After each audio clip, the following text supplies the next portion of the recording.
You can never go wrong with a messy bun, you know.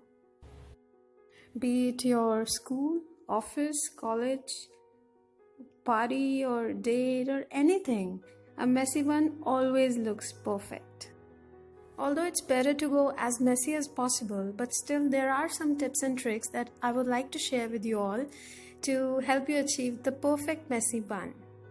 So hello, I'm Aakhya and I'm going to show you how to achieve the perfect messy bun look. Please subscribe if you like the video.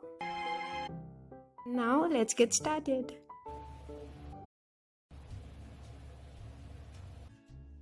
Now, the first step is, of course, to brush your hair thoroughly. The best thing about a messy bun is the volume or the poof that we get on our head. So my first step is to just shuffle your hair a little bit.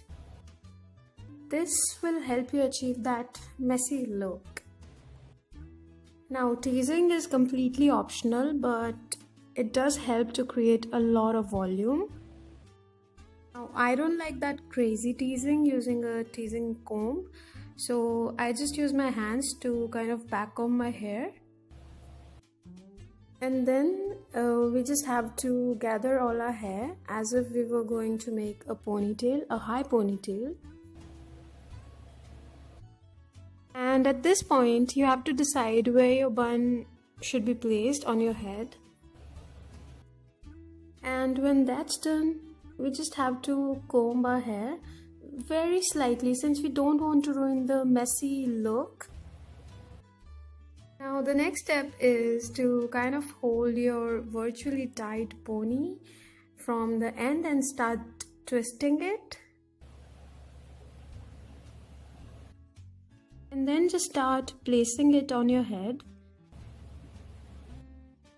And before pinning the bun down, you must create some poof all around the bun using your hands. Since after pinning the bun, it will be a bit difficult.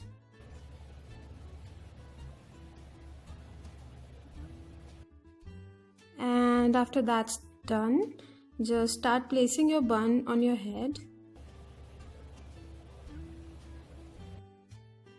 And your main objective should be to get a bun as round as possible. And volume is not the issue at this point since that can be created later. I'll show you how. And yes, I've seen a lot of tutorials that tell you to use only U-pins. How do their hair stay at that point? I mean, mine will just unscramble in a minute. So I instead use these bobby pins to secure the base of the bun. I always feel like laughing whenever I say bobby pins. And then after my bun is kind of secured, then I go for U-pins. But before that, I just pull my bun just to make it a bit fuller. And when I'm happy with how my bun looks, I secure it using U-pins. If you see a lot of flyaways around your bun, just use the smoother part of the bun to kind of camouflage the flyaways. And I hope it is self-explanatory. And finally, some final touch-ups like loosening some strands just to frame your face. And a teeny tiny tip is to just tilt your head in the direction of the hair that is being pulled. And if you feel like combing, please use a wide tooth comb. So that's it guys. I really hope these tips will help you out. Please subscribe to my channel if you like the video. Bye.